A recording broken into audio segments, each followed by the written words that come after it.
there, chatters. I'm Nat. And I'm Kat, and welcome to the Crime Chat. I am your forensic femme fatale. Natalie is your true crime-addict connoisseur. We're just two normal girls who obsess about dark crimes, evil minds, and occasionally the unknown. And here's your disclaimer, chatters. The following Crime Chat contains adult content and descriptions of potentially violent scenarios, so your listener discretion is advised. You have been warned, and before we get in today's Crime Chat, Kat, oh girl. Yeah. Still floating in a bowl of jelly. Quite likely the last time recording that I'll be here. By the time this actually comes out, I'll be home. Okay. So, there may be one more jelly bowl recording, and then we'll, yeah, maybe. Or maybe not. I don't know. So what have you been up to? So, Chris came up to visit for a few days. We went to Boston. Nice. And I went for work, but he just came with me because he loves the Red Sox. And we spent the morning at Fenway Park, went to the official store, got a bunch of like merch and stuff. And then I went to work. He went back to Fenway. And there was a bar called The Bleacher that's underneath the scoreboard in the outfield. So if you're at home plate looking out and you see the scoreboard, there's a bar that's actually underneath there. It's called The Bleacher. And while they didn't have a home game while we were there, guaranteed we would have gone if they did. He was like, I got to see Fenway. You know, he was just taking it all in. So it was cold there too. Was it? Well, it was in the 50s. Oh yeah, that is cold. That is for cold. May. Yeah. When he came up, we started to binge watch Stranger Things again. Okay. And because he said something about like, hey, when's the last season coming out? He said, I saw something about him filming. And I was like, yeah, I think they just started filming. It's supposed to come out next year. Right. He's like, do you want to binge it again? And I was like, well, I was thinking I'd want to do that anyways because, you know, to remind myself of where they're at for the new season coming out. So we just started watching it. And literally, I stopped. I was on the last episode of season 4 to record. I stopped it to record. Not that I've had a whole lot of time, but I've had it on, like, it's something that's it's fascinating. I've seen it probably 3-4 times. It's a great show. I love it. I can't wait. It is. But they're going to be so much older. I know. She's been in movies now. He's been in movies. The other, he's amazing. I think they've all had something going on. Yeah. Have you seen, so Joe Keery, he plays Steve, the one with the hair. And he was in a movie that Chris and I just watched. Ah, shoot, I can't remember the name of it. He played the son of the bad guy kind of thing. Anyway, he did really good. That was the first time I'd seen him in something. I'm sure he's done things, but that was the first time I'd seen him in something outside of Stranger Things. And then, of course, Millie Bobby Brown just did the Damsel. We talked about that. What about you? That's what I've been up to. So I haven't done really anything exciting. Yeah. I did get sick. Womp, womp, womp. Feeling better. I do sound a little Fran Drescher, so I apologize. Yeah, so that's about it. Well, you asked me to do an intro on calling cards, specifically with serial killer calling cards for this episode. Yes. Okay. So a calling card is a particular object often left behind at a crime scene, and it's often a way to taunt police or claim responsibility for said crime. The name comes from when people would go to visit someone's house and that person wasn't home, they would leave a card. And this is like, this is your calling card. I called to your house, like back in the day, and here's a card. And that's how the name calling card came about. A calling card can also be used as a way to let someone know that they're alive after, like, they disappeared or ran away, like just as a kind of a indicator or like a signal to let a loved one know that you're okay. Wow. And sometimes they would contact that person by leaving a note or a card at their bedside while they slept. And then also, like, if somebody was going to visit a loved one at a gravesite, they would leave a marker or a card at that gravesite so their loved one would know that they're okay. Isn't that crazy? I never heard that before. Yeah. That is crazy. However, some criminals also use calling cards. Some of them choose not to leave a calling card because they feel like it could lead authorities to them, like give them clues or, you know, kind of indicators. However, those who do leave calling cards sometimes write a message or call and taunt the police. Other times, killers take a trophy or a souvenir from their victim, such as a piece of jewelry or undergarments. Blech. But I got a list here of some famous killers with calling cards. Okay. Number 1, the Boston Strangler. Speaking of Boston. Yeah. Albert DeSalvo. He was often able to gain access to the homes of victims without force, posing as a repairman or some other trustworthy stranger. He would then strangle women with their own stockings or other similar items in the home and leave them behind as some perverse tableau.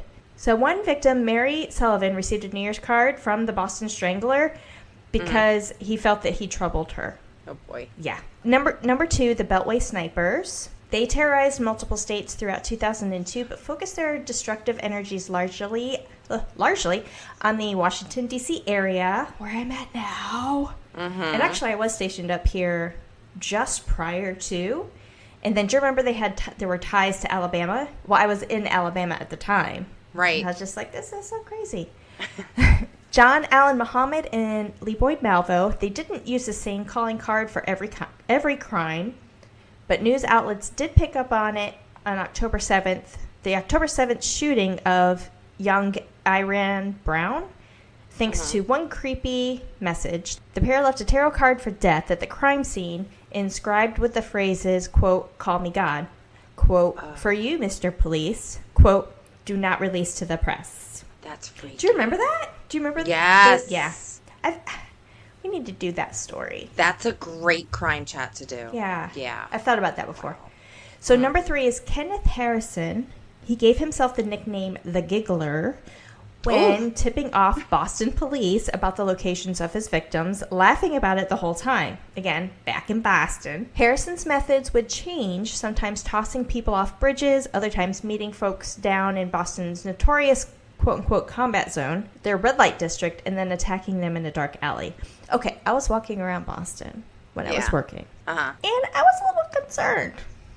At Why? night. It was, 1, there was a lot of people around. 2, there's some serious dark alleys. Oh, speaking of, I took a picture of a graveyard that, it was closed, but they do tours there. It was closed when I walked by. But some of the people who are buried in there are from the 1600s. Really? Yeah, I took pictures. I'll post them. So number 4 is the Son of Sam, David Berkowitz. He would usually target couples parked in cars, sneaking up on them and shooting them with a .44 caliber pistol. He would also leave taunting letters for the police, notes that were comparatively more in-depth than others. The pages of rambling include the Son of Sam moniker, detailing how Berkowitz allegedly took his orders to kill from a satanic dog owned by his next-door neighbor. Number 5, Dennis Rader. He was an everyday father and husband, but would be famously known as BTK, Blind Torture Kill, due to his methodologies. Rader also sent multiple letters to local news outlets, but one in particular possessed a twist. Dennis Rader's own perverse poetry. Did you know he was a poet? No. There's an ABC affiliate, KAKE, in Wichita, Kansas. They received 2 letters from Rader, with the latter of which adopted the folk song, quote, "Oh Death," with a poem that took the song's lyrics and shifted them into a poem about one of Rader's victims, Nancy Fox. Oh, boy. That sounds twisted. I like it. Yeah, he's twisted.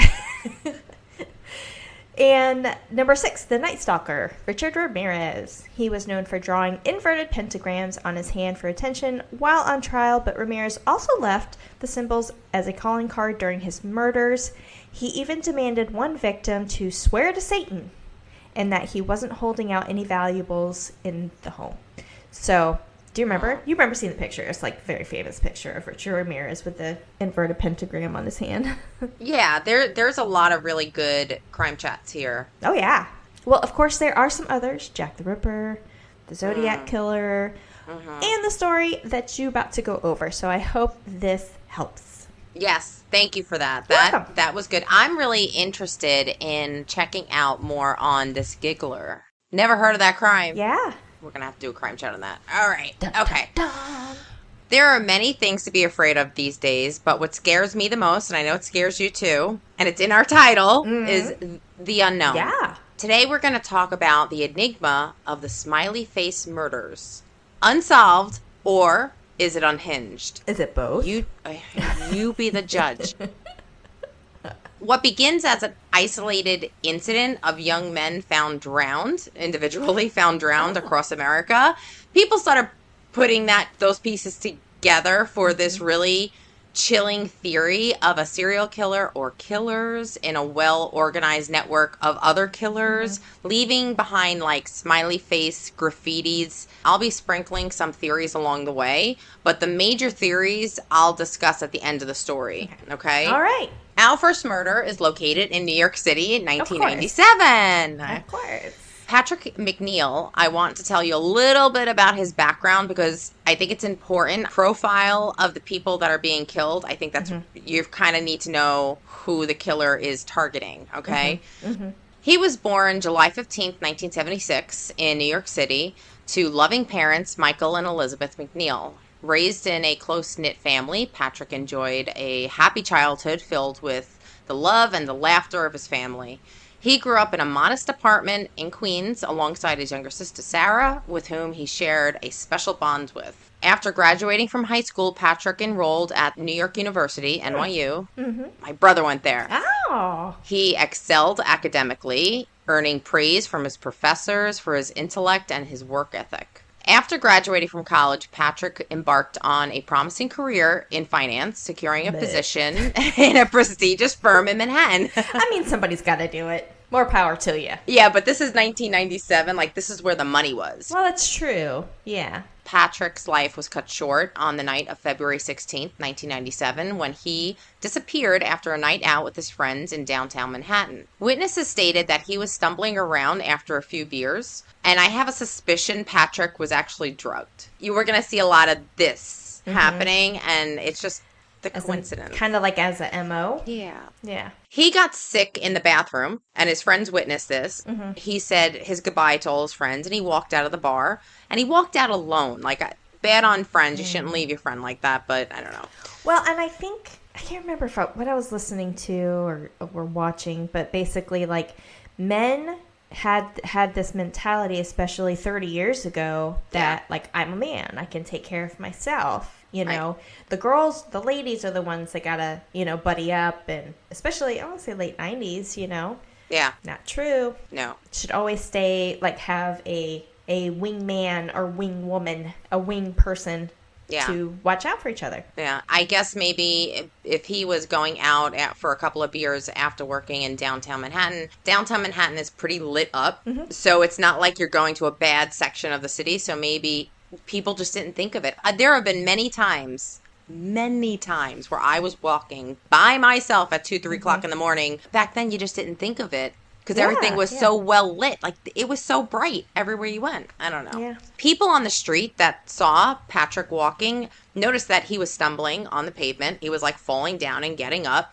Witnesses stated that they noticed a van that seemed to be kind of tailing him, staying right behind him, matching his pace. And every time Patrick would stumble, the van would stop. Now, when Patrick turned on 90th Street, the van also turned behind him. And that would be the last time Patrick was ever seen alive. His body was found over a month later, floating face up in the East River, 12 miles away from his last location. News of his death sent shockwaves through the community, leaving his family and friends grief-stricken. Sure. Police were especially blasted during the month that he was missing. They reported him missing, and the police were just like, he's hanging an adult. out. He'll turn up. Yeah. Right. God, he'll turn up. The police, instead of looking for him, they actually dug into his personal life, and they found reasons of why he would avoid them. Because he thought, the police were like, well, he's avoiding us. Like, we're not going to look. He's avoiding you. He's avoiding work. He's avoiding us. So if he wants to be found, he'll show up. Yeah, and they came up with a story for the newspaper. They said that he got multiple women pregnant and was running away, and that he was on a drug bender. Now, this was literally made up by the lead detective. Like, he completely lied. The detectives were just playing fast and loud with the facts, trying to give the newspaper something. Oh my gosh. Assassinate his character. These were all debunked, and I don't know if that detective got reprimanded or... I'm not sure. I didn't dig into that either. Fired. One of the detectives, his name was Kevin Gannon. he took over the case. And his question was, okay, he's dead, but like, did he fall or was he pushed? Like, what happened? Gannon stated, judging by the witness's account, it's likely that he fell into the water since he was falling down the street. Well, yeah, if he couldn't sense where he was going, didn't have the mind, the right mind to figure out, like, hey, I shouldn't lean over this. Or if he was drugged. Well, yeah. That's what I'm saying. Like, if he was drugged, he wouldn't have had the conscious capability to realize unless, and if he's falling down as he's walking. I mean, I could see that being illogical. Yeah. Now, the medical examiner informed Gannon that some things did not add up. The pooling of the blood in the body suggested that he died face down, not face up. Decomposed state of his skin suggested that he was not in the water long. Yeah. Okay, so Gannon's got something here. Yeah. Now, the autopsy also revealed marks around his neck and his wrists, like he was tied up. The theory that Patrick may have been kidnapped and held before he was murdered and dumped in the river post-mortem was relevant here. So now Gannon realized that the van witnesses claimed to have been seen following him now is like this more significant clue as to maybe who the kidnapper was. Gannon was able to get a partial license plate number from one of the witnesses. However, he was denied access to run the partial plate because the sergeant said it cost too much. Oh, bullshit. Because it was automated then. It was automated. You literally do a search. Right. You type in the state, license plate, or partial plate, and it would give you, like, vehicle descriptions. You can narrow that down even further to say a van. Right. Or maybe. Maybe, just maybe, he has a theory. It's not even in the script, but I'm just going to spit it out. Maybe it's a cover-up. Maybe it was an inside job. Oh, maybe. We don't know. But, there are so many theories here, so let's just continue. Okay. More in the end. Yeah. His official cause of death was determined to be accidental drowning, with contributing factors including alcohol intoxication and environmental exposure. The case was closed, leaving Gannon frustrated because he knew this was murder. Like, he knew it just didn't add up. They must have found water in his lungs if they had to do a drowning. Girl, we're gonna get to that. Oh my God, you're good. I'd be policeman. Oh my God, I love it because you're like picking up on all this stuff. All right. So now this is when Gannon discovered the presence of the smiley face graffiti near the scene of the crime. Gannon retired like right after this case, but he did not give up. Like, he's like, you know what, I'm going to put together my own squad and I'm going to start looking. And he started looking into other cold cases to see if there were like similar circumstances. What he found was very disturbing. It seems that there was an epidemic, a suspicious one, of accidental drownings around the area. Cases started stacking up on his desk. And here are some. We're going to go over a couple. We just went over one, the one that triggered everything Gannon to get into this. He also found a case for Brian Welzen. He was a junior at Northern Illinois University when he disappeared in Chicago after a night of celebrating the Y2K parties. The 21st century. According to witnesses, the 21-year-old finance student who only had a few drinks that night, but by the end of the evening, he was violently ill. They said that he would vomited a couple of times in public, like in the bar. So something is going wrong. Yeah. Oh, I just had flashbacks, memories. It's the Ega days, the golden schlager. I puked on a bar once. Like, on the actual bar. Uncontrollable. I felt like it was, I couldn't control it. It just happens. This is happening. This is happening. To be fair, I hadn't eaten all day. I drove 5 hours to go hang out with my girlfriend. I hadn't eaten all day. We get there, we start slamming drinks, and that's what happens. I think I told you this. I threw 2 Christmas parties that I did not attend because I had a glass of wine at the beginning before everybody showed up. Yeah. First, a guest comes in, they bring like wild turkey, and I don't do shots. Took one shot with this glasses of wine that I already had, and I was in the bathroom sleeping. My husband's like, yeah, the party was great. It's all right. The party was great. So we did that too. We had a party at our house, and this is when Jaeger was involved. And this is also the last time I ever had Jaeger, and it's probably been at least 15 years. I was like, we had people over at the house. I was getting ready to go TDY for like a month. Another friend of ours was getting ready to go to Haiti for doing the disaster relief. So we had a bunch of people over. First shot of Jaeger, cool, no problem, you know. And it was thick. It was like syrup. Even just saying Jaeger right now makes me go, ugh. You had to have ice. Yes. But it was probably 5 minutes later I had a second shot, and that's the one that did me in. And we had a cat at the time. We had Bella. Bella was a little puppy girl. Yeah. And then we had a cat. And so I felt the rising in my stomach, and I beelined it for the bathroom. Yeah. Like our bathroom.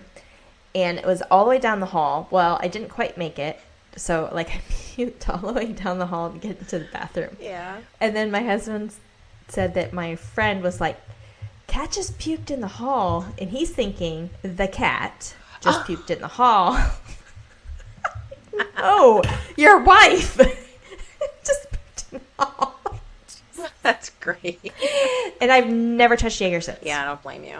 Okay. Anyways, our drunken sidebar. Yeah, so back to the stories. During that night after he got sick, Brian eventually told his friends that he wanted to call it a night. And during the drive back to the hotel, he started throwing up again. So, like, he wasn't driving. A friend was driving. He exited the car while his friends parked the car. And witnesses outside the hotel saw Brian vomiting in the street. This was the last time he was seen alive. So his friends just fucking left him there? They went to park. I guess they dropped him off in front saying, go inside. While I'm eating there, I'm going to park the car. Like, they probably thought he was safe being right in front of the hotel. In front of the hotel. Oh, wow. Okay. So Brian was missing for 77 days before his body was found washed ashore on a beach in Gary, Indiana, 30 miles south of Chicago. Police theorize he went to the edge of Lake Michigan, 5-minute walk from the hotel, and fell in, which I don't know where they got this from, because his friend said, no, we dropped him off, that he was in no state to be walking 5 minutes anywhere, you know, like, and he was gone. There were no signs of foul play, and Brian's death was ruled an undetermined drowning. An autopsy later revealed his blood alcohol content was 0.084%, which is... Yeah, that's nothing. Not that bad. Not for acting that drunk. So, right. Was he drugged? I don't know. They probably didn't test for it because they wouldn't know what to test for. Exactly. So, also, decomposition of his body suggested that he was not exposed to the water for a long time and that he died only 36 hours before they discovered the body, and he was missing for 77 days. So, that case, once again, is not solved. Next case, Lucas Homan. He's a student of University of Wisconsin in 2005. In the fall of 2006, Luke disappeared from downtown La Crosse after celebrating Oktoberfest with his friends. Once again, great student, high achiever, and everyone liked him. 3 days later, his body was found floating in the Mississippi River. That was quick, yeah. Local law enforcement later concluded Luke's death was an accidental drowning, and the autopsy report noted acute alcohol intoxication was a major contributing factor. And he was only in the water for about 12 hours, but he was missing for 3 days. Yeah. The victims in the cases were all young men. They were all students studying in towns where their bodies were found. They all seemed to be high achievers and very popular in their community. They also went missing after drinking with their friends, and they were all found in a body of water. Gannon felt that there were too many similarities in these cases and that all the cases had been mishandled by investigators. Here's another case, and this has a crazy crime chat link. Oh my God. In 1999, a Fordham University student, Michael McMullen, was found in the Harlem River. So Fordham University in New York City, which in 1999 was attending New York Institute of Technology, which is right next door from Fordham. And I went to New York Institute of Technology because I was getting my political science degree to go to Fordham that year. Oh, wow. Because Fordham was the law school. Yeah. I was there. And you were there. I was there. You were there. I was there. Do you remember? Going there? No, do you remember like when he was found or murdered or whatever? Believe it or not, the one thing about growing up in the city in that time, we didn't have cell phones like we do now.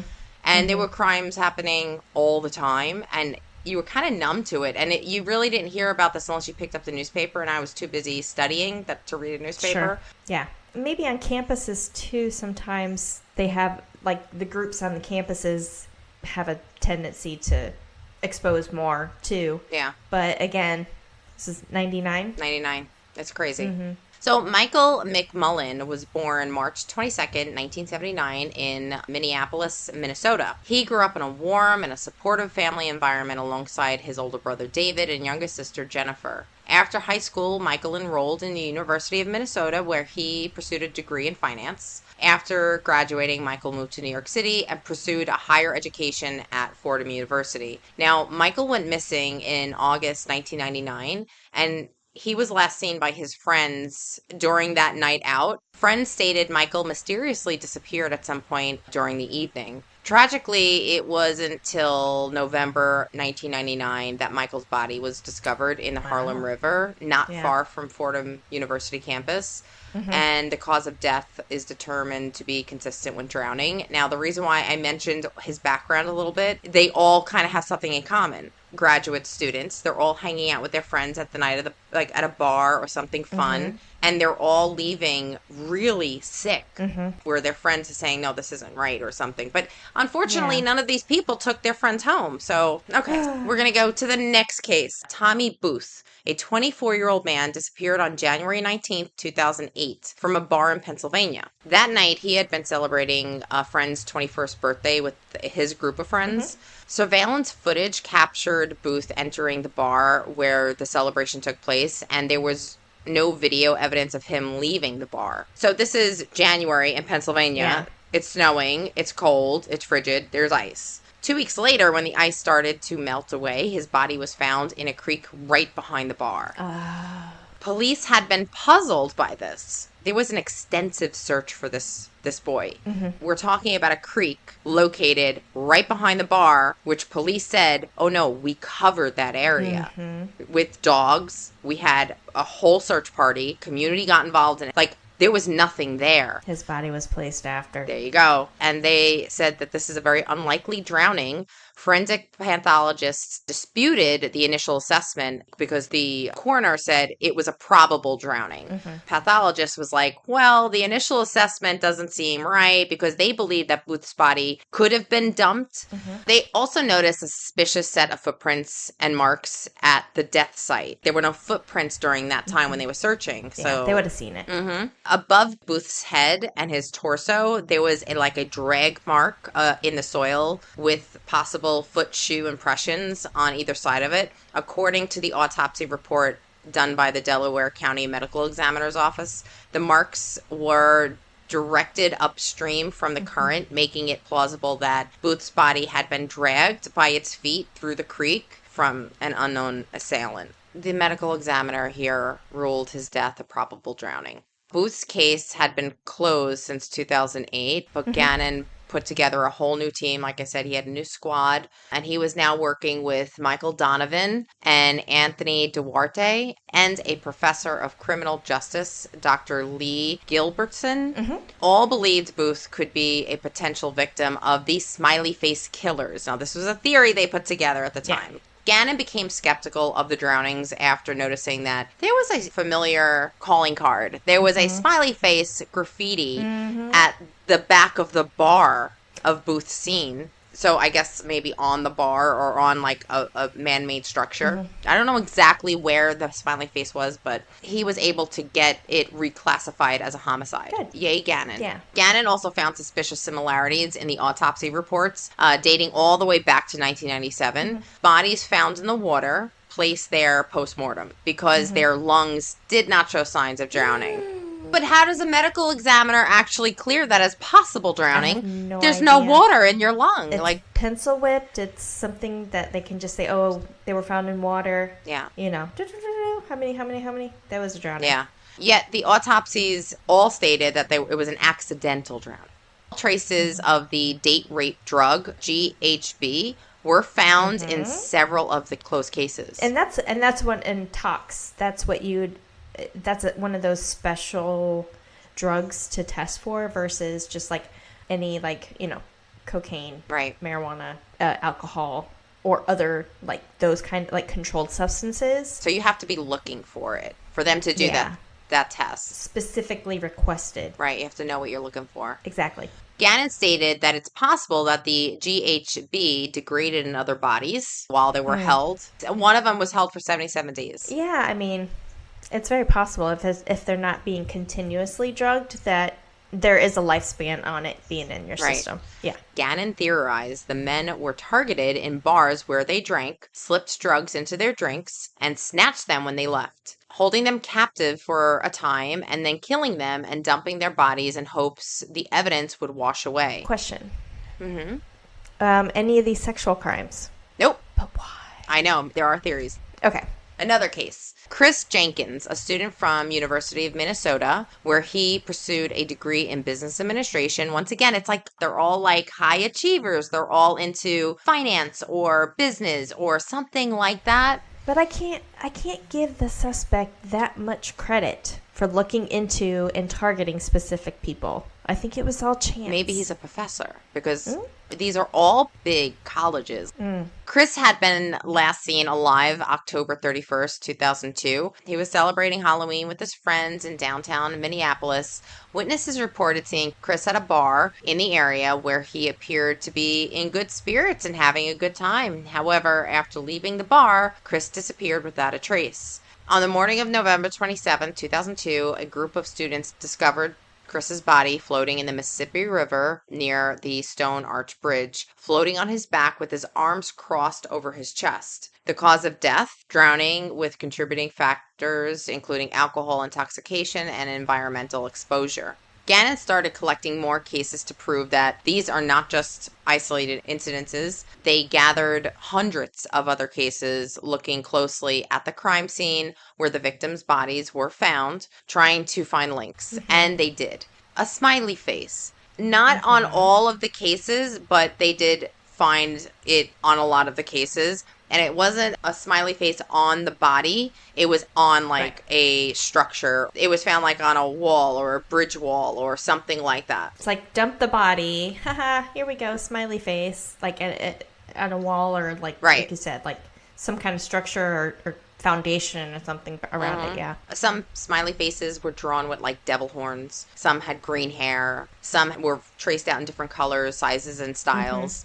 The detectives believed this was the link that they needed for their theory that this was all the work of a serial killer or a network of killers.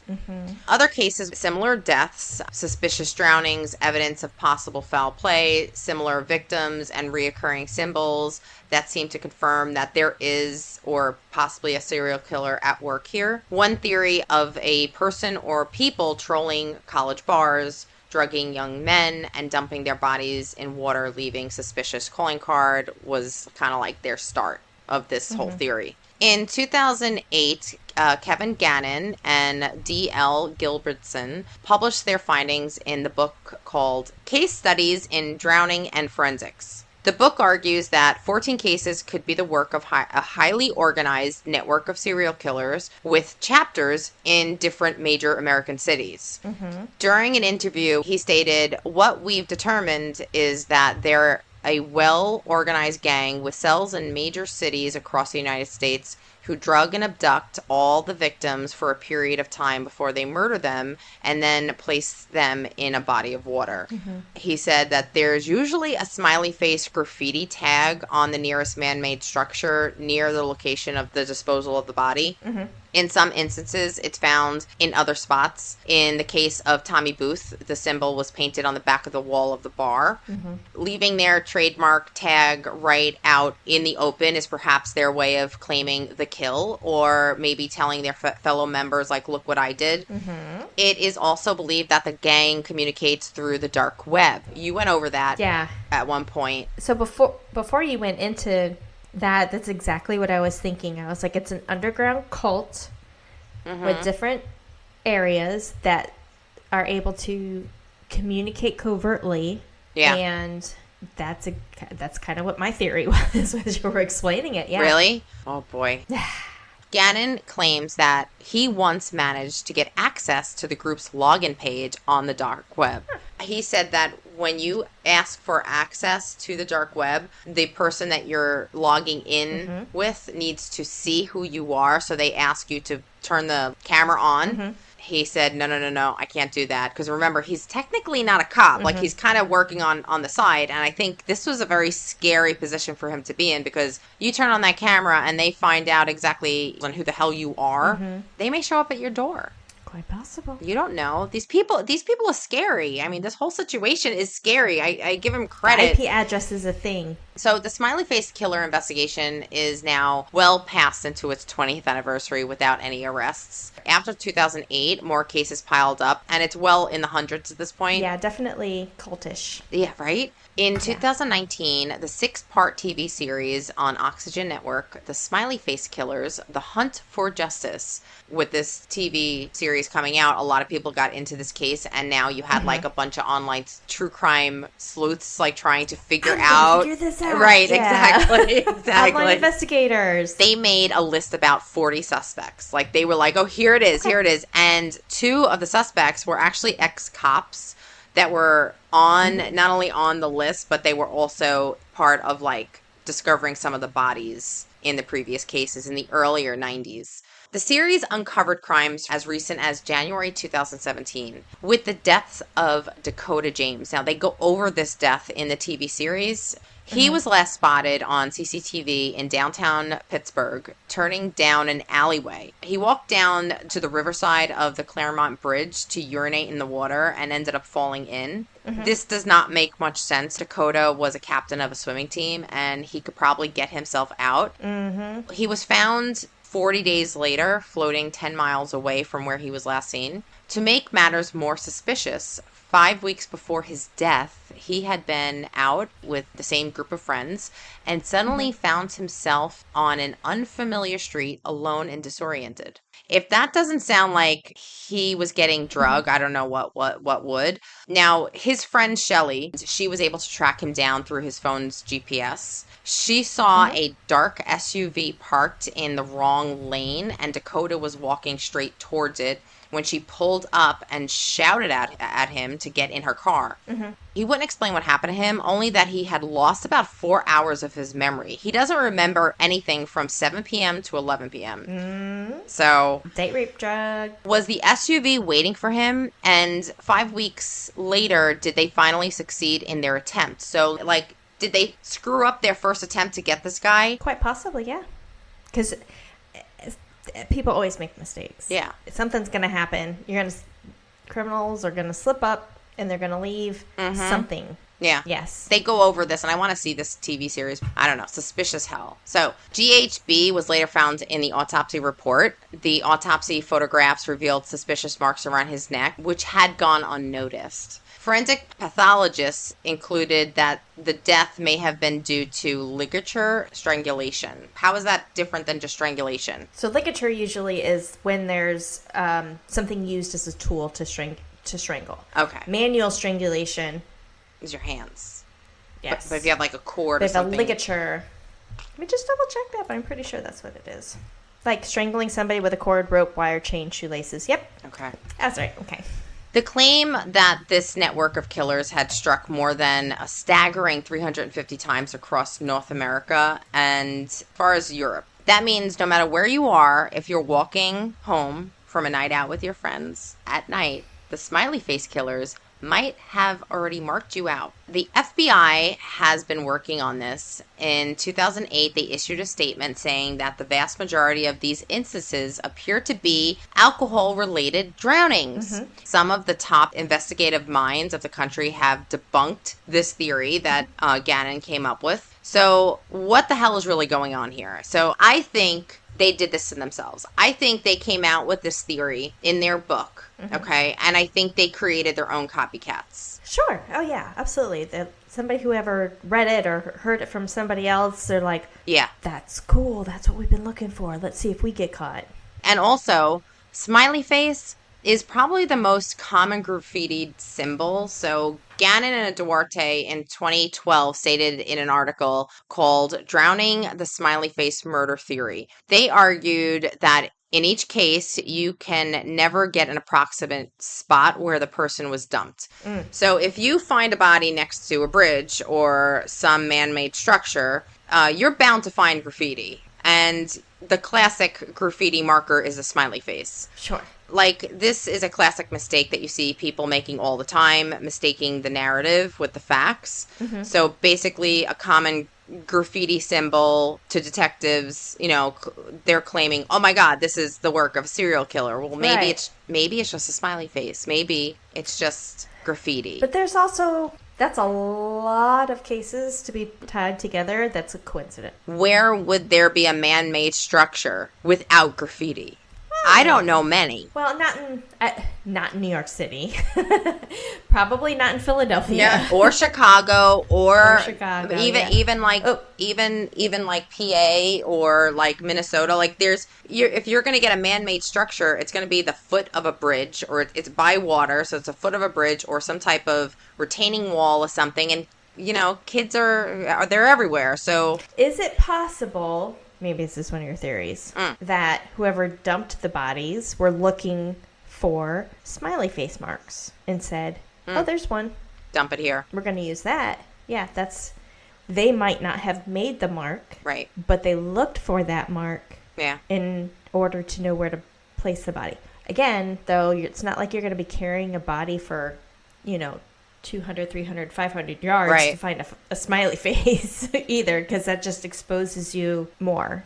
and also there are so many cases where these people were not dead right away. Maybe they went and did their homework and they went and found the location to dump the body, and they had kept them alive for whatever reason in that time, Right. other than being around when it decomposed. I don't know. Yeah, I think there's a combination of a lot of things happening here. I think initially there was like bad police work. I think these coroners and medical examiners made horrible mistakes, saying like somebody died from drowning and there's no water in their lung. The closing cases that should be open right now, even if they go cold, they're open because it's murder.